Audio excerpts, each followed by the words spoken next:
the COYGIG Pod on Off the Ball in association with Cadbury, official snack partner of the Republic of Ireland women's national team. Katie McCabe, a huge goal. I'm very proud of the team's performance. We're going to go out there to beat them. We're going to try and beat them. Hello and welcome to the latest episode of the COYGIG podcast. Kathleen McNamee here, and unfortunately we don't have any Karen Duggan this week. We gave her the week off after Peamount successfully won their third title in the league, making them one of the most successful teams, and James, their manager, one of the most successful managers in the entire league. So we said we would let Karen enjoy herself because it's been a long, hard season, and they have certainly put a lot into it. But I am joined by former Ireland and Arsenal legend Emma Byrne, so we can praise Karen while she's not here and also talk about everything else that is happening around the world. Emma, how are you? I'm good. I am very well in a nice warm house, unlike you, I think. Yeah, for anyone who's listening to us on podcast and can't see me right now, I'm wearing a big massive beanie because the heating is broken in my house, which is great news with Storm, is it Debbie, that's attacking Dublin at the moment. Yeah, I will very much, once we finish recording this, I will be going straight back up to my bed and just like wrapping myself in a duvet. I was saying to our producer Catherine before we started, like, she was fortunate that I didn't come down in the duvet. Maybe I should have just committed to it and gone for the whole thing. But yeah, hopefully we get that fixed soon, because it's not an ideal time not to have heating.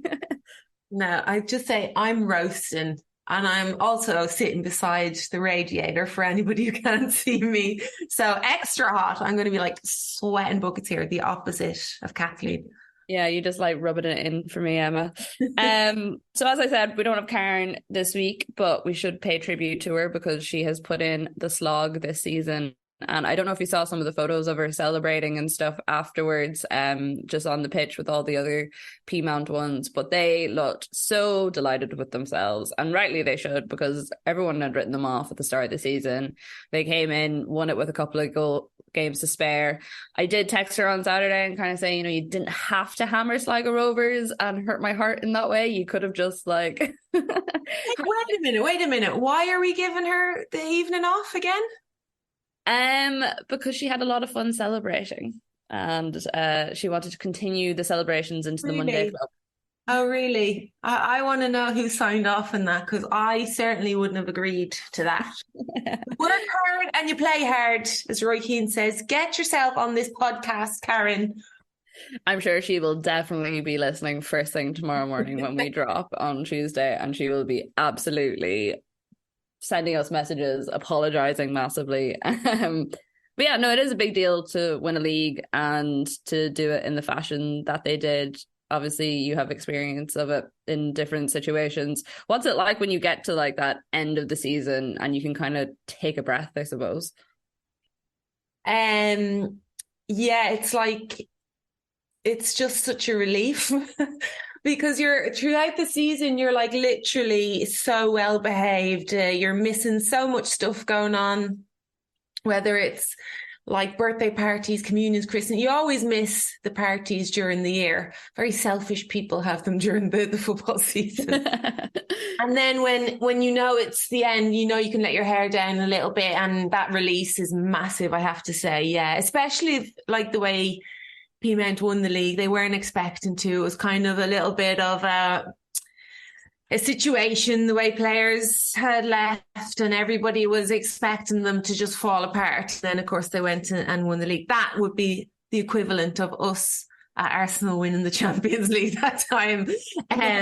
Like no one expected us to do it. So when we did it, we certainly partied hard. But I don't think I ever missed any work obligations. Carried on. I would have just carried on with that. So yeah. Well, I said to her that, she could have come on. We all would have happily joined in on the celebrations. What else would one be doing of a Monday evening apart from having a bit of a party? But yeah, hopefully she's enjoying it anyways and it's worthwhile. We'll give her a bit of grief next week when she comes back. Although actually I won't be here next week either, so you'll have to have some fun with that yourself, Emma. In terms of different things that happened this weekend, we also had the wrap up of the NWSL, Sinéad Farrelly winning that with Gotham. Another pretty remarkable story when you consider the fact that they came last in the league last year, had one of the worst records ever in league history. And then it just seemed to be that the team, especially when it got to the playoff stage and with Ali Krieger retiring, that they just found this sense of energy, and every game that they went out, they were passionately playing, particularly for her. Yeah, I mean, it's definitely a different approach to a league and how they get to that final point. It's not necessarily the most consistent team either. It does end up being a bit of just of a cup tie. But yeah, I think with Gotham, they signed a couple of players, didn't they? And that always they say it takes a player nearly a season to settle in and to find their feet. And I think with Esther Gonzalez, that's exactly what happened, because she left La Liga. She wasn't getting her game at all for Real Madrid, like literally on the bench every game and then coming in some cup games or whatever. So when she left, she was also trying to pick up the pace and the momentum and trying to find her fitness levels again. So it took her a little bit of time, but I just think she's been a great addition to that team, and, scoring that header as well. Obviously, that's going to be credit to her. And yeah, just take that time. And if you sign more than two players, starting players as well, it does take a little bit of time, but I think they were the best team on the day, personally. Yeah, I saw some interesting comments from her earlier today. I don't know, was it in light of the celebrations and stuff, or was it from beforehand? But she was kind of comparing the NWSL and La Liga and saying that it felt like there was more jeopardy in playing in America than there was in Spain because of the dominance of Barcelona, and because of that she felt like it was more similar to Champions League football. And I assume that must be a reference to like the playoffs and the way that they work, in the sense that there is actually a knockout round after the regular season. But I thought it was interesting commentary from her saying about the competitiveness compared to playing in Spain.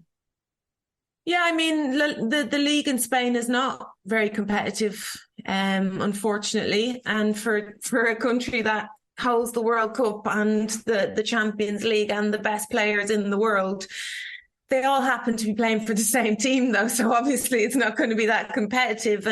But that would make me want to stay and play more than anything. If there were a team in my league that were winning everything, I'd be like, no, I'm not going anywhere till we beat these or till we knock these off that perch. But I think the American League is more competitive. I do think that. So I'd agree with her in that.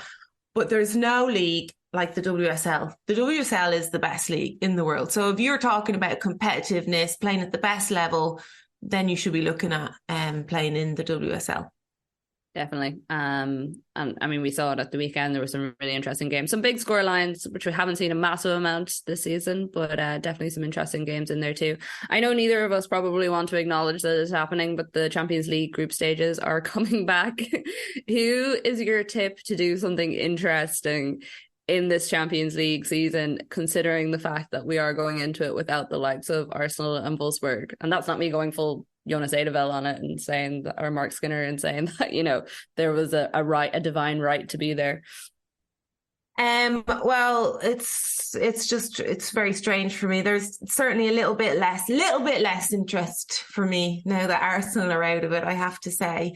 Also Wolfsburg, I find them a little bit, I don't want to say boring, because they're not boring, but I do find it a little bit monotonous how they play. So I'm kind of glad to see that they won't be in the final, because for me, if I found like Barca are going to be in the final, that's fairly obvious.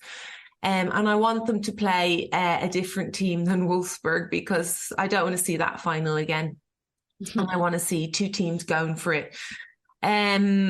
But in general, I just think it's going to be a bit of a whitewash for Barca again, being honest. Apart from that, I mean, PSG looked quite good against United, I have to say. But it's hard to pitch these teams early on, because the French teams always just do whatever is enough, and then they just either flop completely or completely excel. If PSG get to the final, I think they have a very good chance of being competitive against Barca. I still think Barca are going to win. But if any team can take it from them, I think it's going to be PSG. Interesting. Not Leon? I don't see it. Just judging by the games that they've been playing. They've been doing really, really well. Like, they're still an absolutely awesome team, and Hegerberg's coming back into her form as well. So maybe by the time that the semi-finals come around, they'll have hit their mark. I haven't seen enough of them, being honest. I've seen more of PSG, and they look very, very dangerous. Well, we will be watching with interest. Those games are all free to stream still, so anyone can watch them during the week. Coming up next, we will have Emma Carroll on with her team of the week, and then after that, we will be doing some WSL analysis. The COYGIG Pod on Off the Ball is brought to you by Cadbury, official snack partner to the Republic of Ireland women's national team.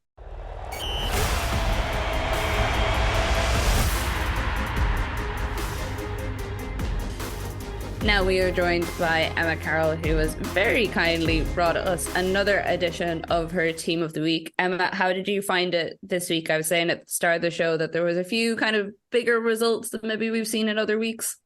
Bigger results, but awful kickoff times. Awful kickoff times. Like 12 o'clock, half 12, 2 1 o'clocks, and a 2 o'clock. Like, that's just ridiculous. Like, who's going to watch all those? Anyway, I tried. Yesterday was very intense. I tried. Don't you start complaining about kickoff times. You and Mark Skinner complaining all together. You can have a little moan together. It's not on the players' behalf for me. It's just being able to actually watch them. You don't care about them. No, they can play at 11 o'clock at night. Who cares? Spread them out a bit more. I went with... Fortunate enough to be on a train for 5 hours, which I felt like eased the pain of the kickoff times a little bit more. But Emma, you go ahead with your team there. Bagley in goal, Bonner at the back with the two Turners, Millie and Dan, and then we've got Paris, Cuthbert, Toon and Bremer, and a front three of Salmon, Pelova and Rousseau. Very nice, very nice. It's nice seeing Ebony Salmon doing well. I watched quite a lot of her when she was over in the NWSL and before she left, and I've always thought that she had a really exciting career, so it's good to see her getting the opportunity to score at the weekend. Emma, what did you think of that team, Emma Byrne? Decent. Yeah, I thought, well, just going from goalkeeper, Bagley deserves to be in there. She's just, she didn't make any crazy saves. Literally everything was just down her throat, but she does deserve to be in there just for keeping a clean sheet against City. And then just going to defenders, I think I would have put Guro Bergsvand in there as well for Brighton. I thought she was excellent, especially against Bunny Shaw. I thought she was brilliant against her. It was literally two very big, strong players against each other. And I thought Bergsvand won that battle, which we don't see much of. So I thought she might have deserved to be in there, especially considering what the start of the season, the whole back three had of Brighton. I think they've just improved incredibly. So I would have put her in there a little, maybe I would have thought about that. Am I allowed to pick Vicky? No, I'm not. Okay, so I'll ignore that. Bizet for Spurs. I did think of her as well, though, to be honest. If she stayed on, maybe. Yeah. Bizet, I thought was brilliant. You're allowed to pick her with a little asterisk. We'll just put a little asterisk at the top, and you can say exactly why you would have. She's just going to have to work harder for that. She has to work even harder for us to pick her. Yeah, I thought Bizet did really well for Spurs. I thought she was really good. She comes in and out, maybe not as consistent as she should be, because she can be a very, very good player. So for me, why not every week? But I thought she was excellent. I also thought Zighiotti for Brighton was very good. I thought she worked very hard.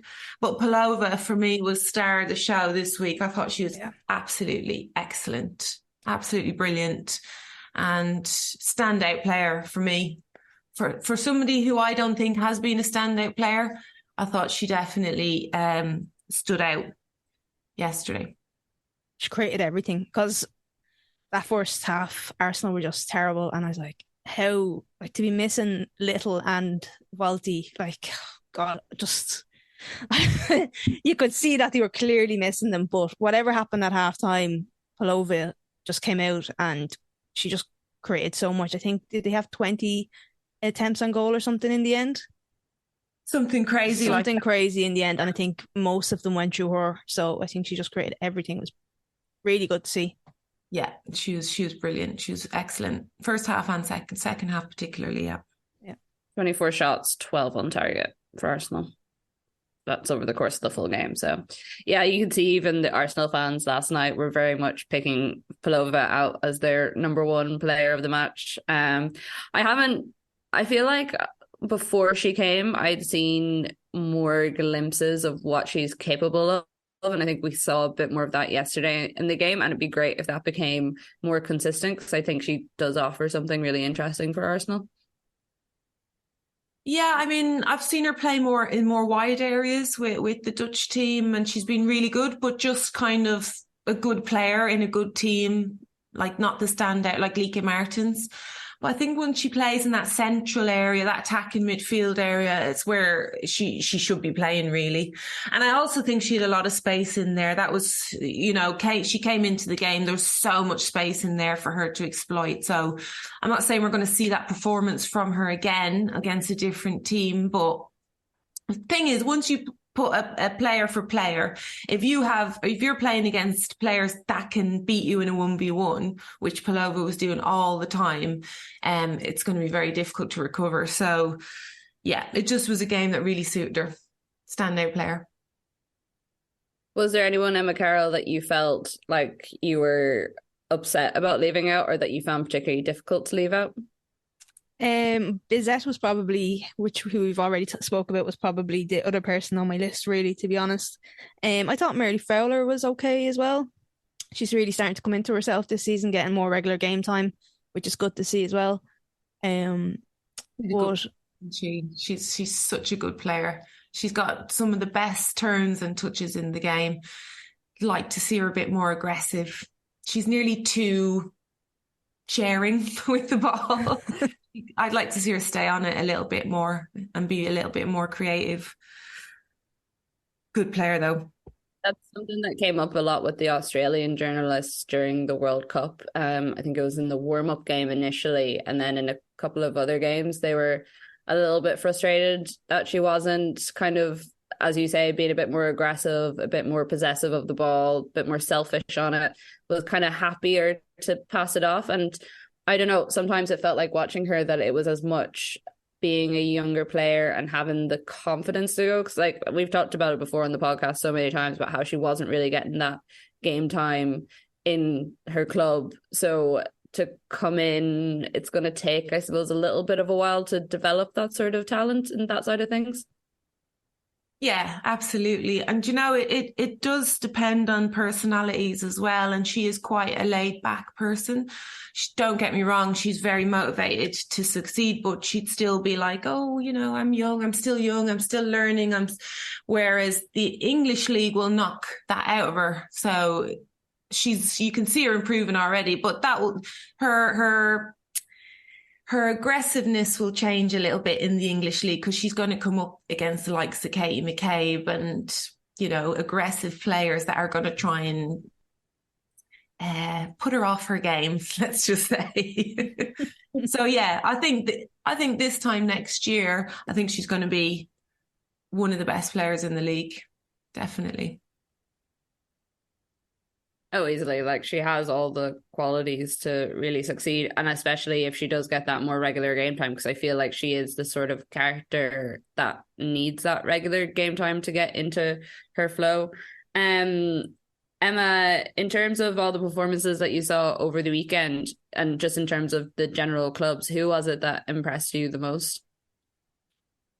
Well, Arsenal's turnaround was really something, but you can't, Brighton getting a win away to City, that's a big, big win. Villa getting their first win of the season, but I think Brighton away to City, getting a win like that, keeping a clean sheet and just grabbing the goal when you get the opportunity at the end. Probably result of the weekend, really. Yeah, actually, now that you mentioned Brighton, a good shout there would have been the substitute who came on, Liga Min. I thought she was excellent when she came on, the goal scorer. Scored a goal, yeah. But not just the goal, I thought she was brilliant. And she was brilliant against United as well when she came on. She's so good. She's such a good player. Don't think you can get 90 minutes out of her, unfortunately, but definitely a fantastic player to either start and come off or come off the bench. Well, Emma, thank you very much for joining us and for being committed to the team of the week despite the terrible kickoff times. We will write a formal complaint to the FA on your behalf, and not just because of the players' welfare, for your own personal welfare. That is it. Thank you very much, and we will chat to you again next week. Thank you. Bye-bye.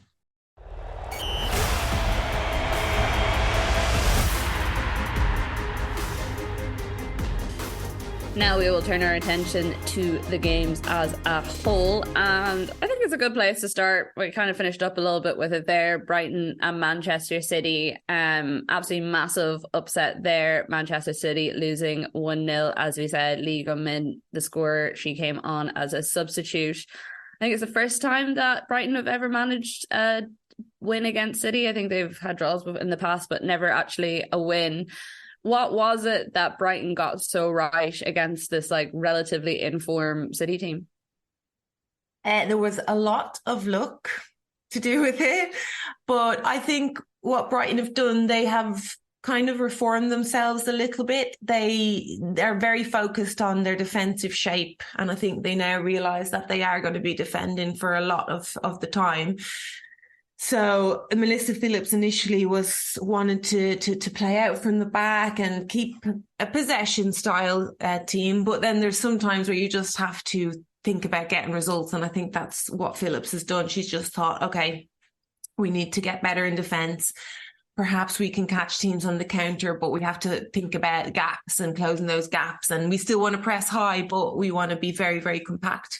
And it's definitely worked. We've seen it. You've seen it against United, and you've seen it against City. Okay, you would definitely have a look at City and the chances that they had and squandered. But if you look back at the game, most 90% of the chances they had and missed or miskicked was because of the pressure that the Brighton defence put on them. So credit to Brighton there, more than attacking woes to City. And then, I mean, you talk about the goal. We just spoke about Lee coming off the bench. And she just brings something different. You know, they do change formation when Lee comes off the bench, and she tends to play in that number 10 role. And they kind of go like a 4-4-2 type of thing. But I just think it's brilliant because they can play through the centre, which they struggle to do in different formations, and it just changes up things for them, and you can see the change when she comes on. So yeah, really good for them. And then just to nick the goal, I mean, that was the icing on the cake, wasn't it? The draw would have been brilliant result for them, which I think they were praying for in the last 15 minutes or the whole game, really. And I think, just that goal, I was very happy for Lee because she's a big character as well. And, you know, she was at City as well, didn't have a great time there. So there was a lot of emotions going on yesterday. A little bit of a revenge tour for her getting that goal. Yeah, it's, in terms of, you talked there about City having a lot of chances. I think they had over 30 shots on goal. And I think maybe half of those were on target. And we know that they have players there who can score. You know, you look at Bunny Shaw or even the likes of Giroud, who's come in and got a couple of goals this season. Is that the sort of thing that would concern Gareth Taylor at this stage of the season, going up against a team against Brighton, who they technically would have been expected to beat? Or is it just that Brighton got a system that totally was able to kind of disarm those really good shooters in the front? No, it is concerning. I mean, they should be beating Brighton. And you definitely, if I were their manager, I'd be going through my team. I wouldn't be going through Brighton's team.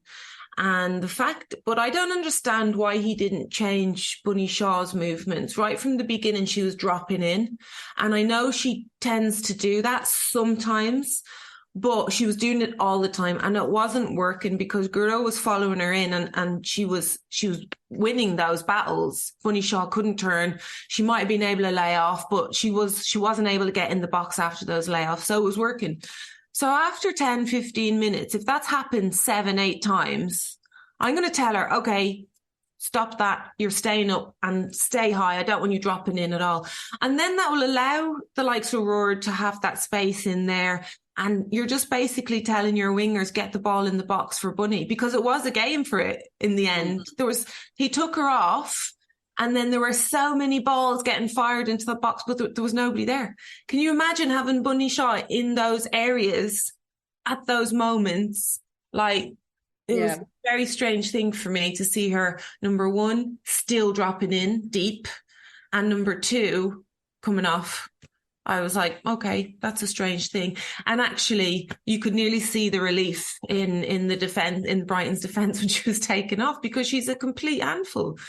Keep her on, change the tack to keep her high in that 9, and ask your players to get early balls into that box. Sometimes I feel like they nearly overplay or take too many touches to make those decisions to get the ball in.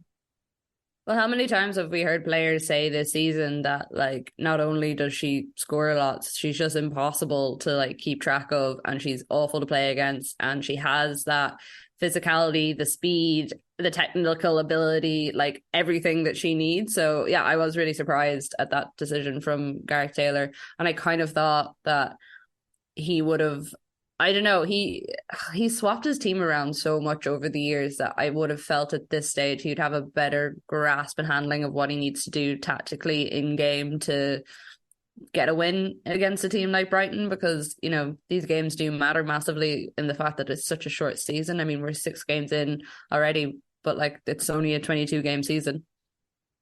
Like we say it, we've been saying it all last season, and at the start of the season, I was buzzing to see City actually playing how they should be playing, and it looked like a consistent couple of games that I was keeping. I was like, yes, this is it. This is City's year. And then it changes, the team changes, the fullbacks change. I'm thinking, oh God, here we go again. And the fact is, there's something going on with the goalkeeper, so that cannot be very settling for the team. There's, you know, for a back 4, back whatever, back 3 or back 4 you're playing in, you need to be playing with a consistent goalkeeper as well, and, you know, an experienced one. And also, you make decisions like, Bunny Shaw, I want you to drop in. Okay, that's not working. I'm going to take you off. No. Okay, I'm going to keep you up high. And if you are going to drop in, who's running in behind her? No, there was nobody running in behind her. There was no space. They didn't stretch Brighton at all. And actually the ball in behind was on so many times. I don't understand how teams don't see that quickly. Just to stretch the game a little bit. Just, you don't have to find success out of the first 1 or 2, but you are going to find space in between those defensive low blocks once they drop off. And then, of course, you've got Leilu Habi sitting on the bench, who is a natural left back, and a very, very good one, and a very good attacking left back. And he brings on the Dutch girl, I can't think of her name now, who's a right back. Yeah.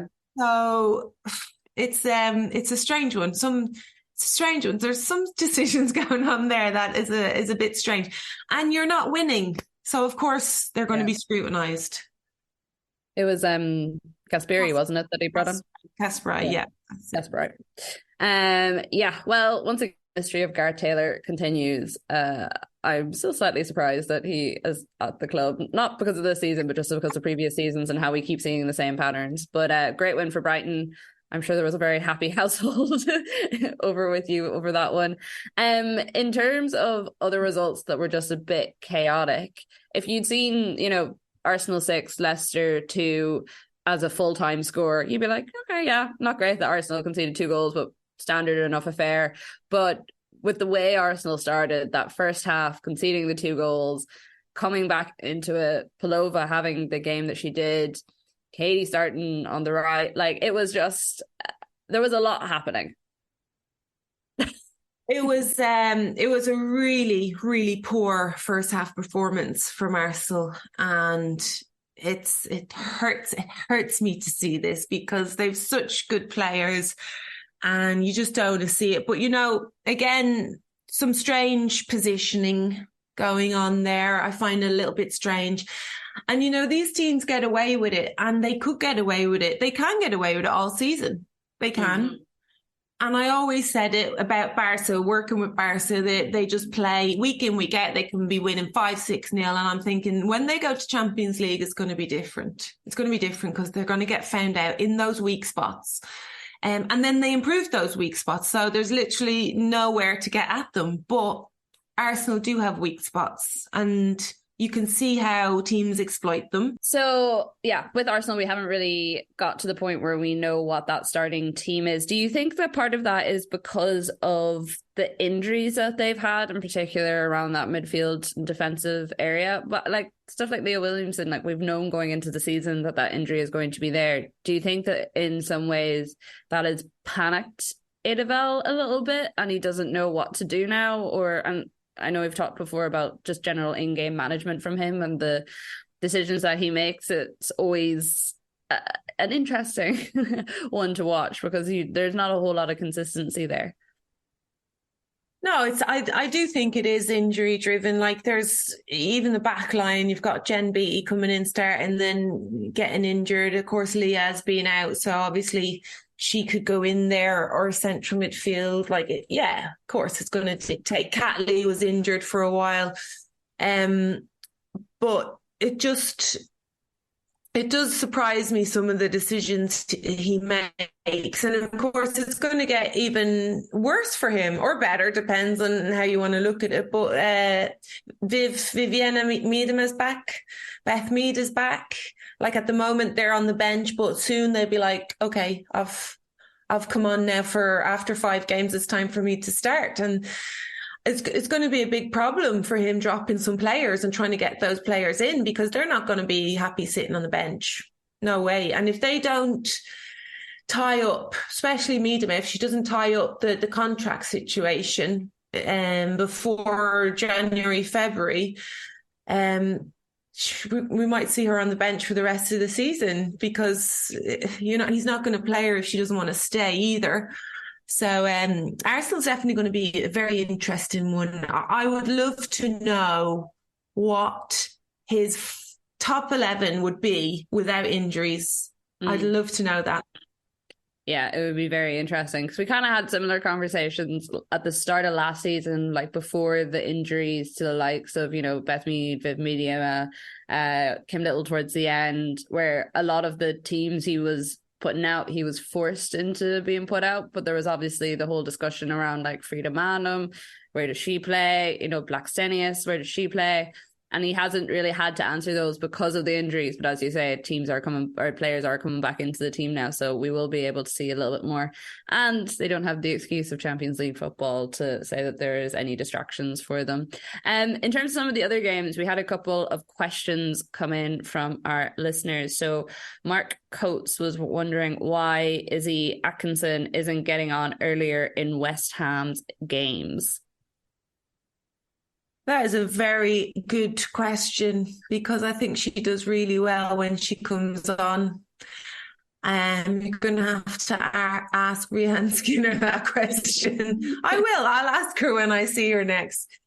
No, it's a strange one, because actually I've spoken to a couple of managers in the league, and just, her name has come up, and they've said that they were interested in her, and that they're keeping an eye on her, and that when she comes on, they're very impressed with her. So I think it's just a matter of time, really.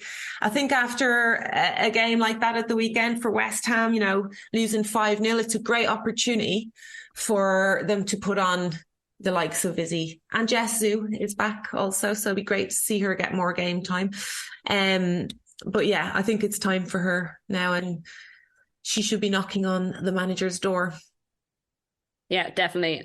She's the one name that has come up out of the Irish contingent beyond, obviously Katie or Courtney, who are fairly well established, that a lot of people have been impressed with this season. He also asked, Tottenham look good this season, whereas West Ham not so much. What do you think about Skinner as a coach? I think she's a very detailed coach. And I think this league is extremely difficult, and it doesn't matter whether you're talking about Rianne Skinner, Mark Skinner, Idabel, Taylor. All of the coaches on this podcast in general. Yeah, I mean, we can look at the coaches. There'll always be something that you'll do different. Always. Like, that's why we love football, and there'll always be decisions that you would have made differently.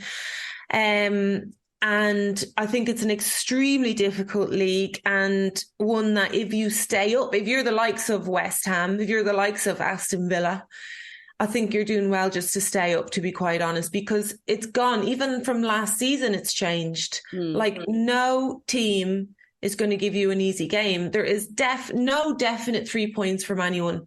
And that is a huge difference, even from last year. Like, even the teams like Brighton, for example, I'd go into that game last season and I think, okay, this is a 3-pointer for us. We still need to do our jobs, but still a 3-pointer. Not this season, no. It's impossible. You still have to play well. So I think it's difficult for the managers, and especially if this is your first season in with the team, you're just getting to know your players. Yes, you can bring in a couple, but you are also stuck with some players that you wouldn't have signed yourself. So I think Rianne is doing an okay job, and I think you can tell in the second season. Second season's when it's make or break for managers.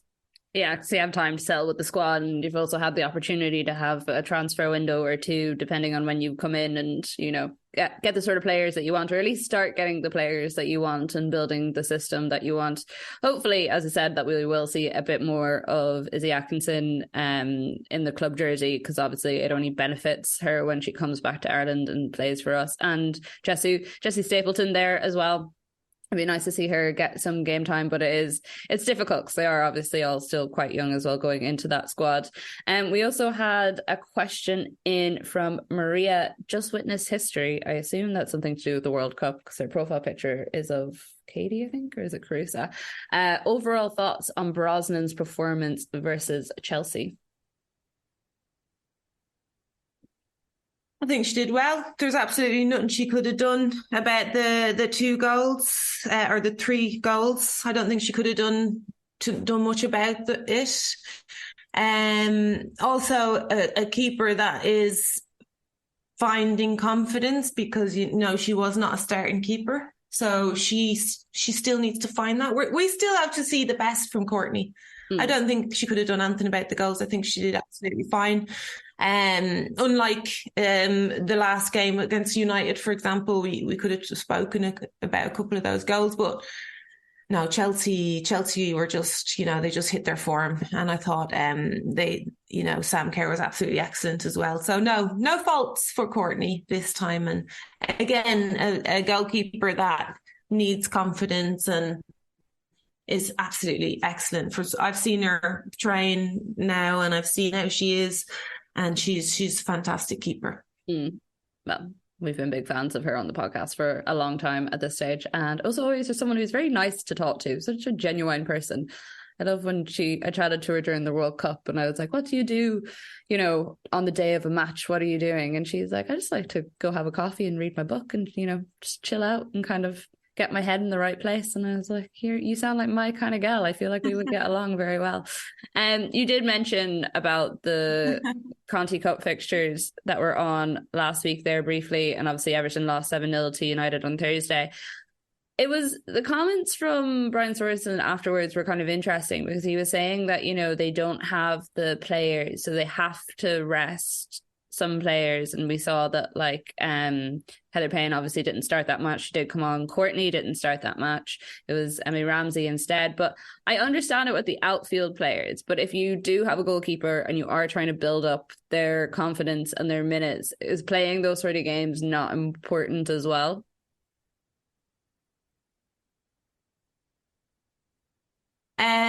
No, not really. Not when you've got 2 keepers that you're trying to keep happy. And he brought in Emily Ramsey, and Emily Ramsey probably expected to play. So she will get the cup games, and I think that's rightly. I think that's only fair, to be quite honest. And there are enough league games and other games going on for Courtney, to be quite honest, if she is the first choice now. So no, I don't think so. I don't think that she needs to play every single game, and especially not against a team like... I actually feel a little bit sorry for the other goalkeepers, because they're always put in cup games, and they're put in with players who are looking for minutes as well. So basically not the first choice. So you're constantly trying to prove yourself, and you're not playing with probably the strongest players available either. So it's a real difficult one for them, especially against a big club like United. Yeah, the comments that he said kind of seemed to almost be like admitting defeat before the match even started, which I can understand to a certain extent, but I don't know what I have been as open about it, I suppose, publicly, because I don't know how much that does do for maybe the players that are getting the minutes and trying to motivate them to possibly, you never know, in a cup, a team can go on a cup run very easily. A big result for Aston Villa against Bristol City, one that they desperately needed, picking up their first points of the season. And considering the fact that Bristol are the team that most people are looking at as a possible relegation contender, this is it's like the Birmingham Leicester of earlier years that we've talked about. What did you see from Aston Villa that impressed you, or was there anything? Kenzadali, for one, makes a huge difference. That's the main difference. Basically, yeah. I think, Carla Ward needs to find out what her best defensive lineup is also. So I think she's kind of juggling with that as well. But the main difference was Kenzadali, 100%. For her first game back as well, I thought she did excellent. And again, a player that's going to get better and better as soon as she gets her fitness. But basically, yeah, and you can see, Rachel Daly, she's able to stay higher up the pitch a little bit more when Ken's is there. So, yeah, basically just that. Kenzadali. I did kind of expect that to be your answer, and I did think it was kind of funny how quickly we saw an improvement in Aston Villa whenever she came on. But that's going to be concerning for Carla Ward and Aston Villa in general too, because if she gets another injury or is out for another little while, they're going to have a problem on their hands again. Is that the sort of situation where, because obviously they haven't been able to find a system in the time that she's been gone that works effectively for them. So is it a case of do they need to start looking for maybe a player who is of a similar level, or someone who can come in and play that role that they need? Or is it just a case of working harder? They need a midfielder. They need another midfielder, 100%. And I think they will bring one in the January window, 100%. But I also think there is nothing wrong with going back to what you do well, which is low blocks and counter-attack in football. They did it really well last season. You saw what they did to City the first game of the season. That's from just sitting in, being defensive, and then catching them on the counter. They're so good at it. If Kenza's not on my team, even though she was great in the counter as well, if she's not on my team, I know I don't have that in midfield. So I'm we're going to bypass midfield. Let's pretend we don't even have any. We're going to defend, and we're going to just ping it forward. And I would have done that. But it's the league. It's so difficult. You make those little mistakes and you're at the bottom of the table. But she's back and she makes a big difference. Yeah, no, she definitely does. And I'm pretty sure there will be a sigh of relief around the Aston Villa changing room, and also Carla Ward's managerial office as well, that she is back and that she did make the impact that she did. We talked about it last week.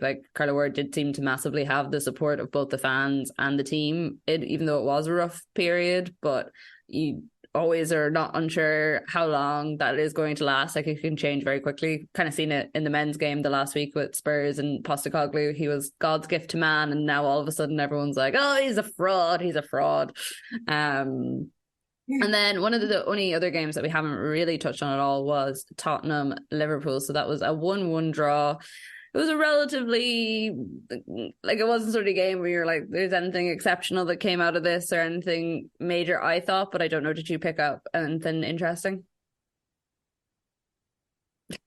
No, two very, very similar teams. Two very similar teams basically battling it out. I did think Spurs were the better team on the day, and I think they'll be more disappointed to come away without the 3 points.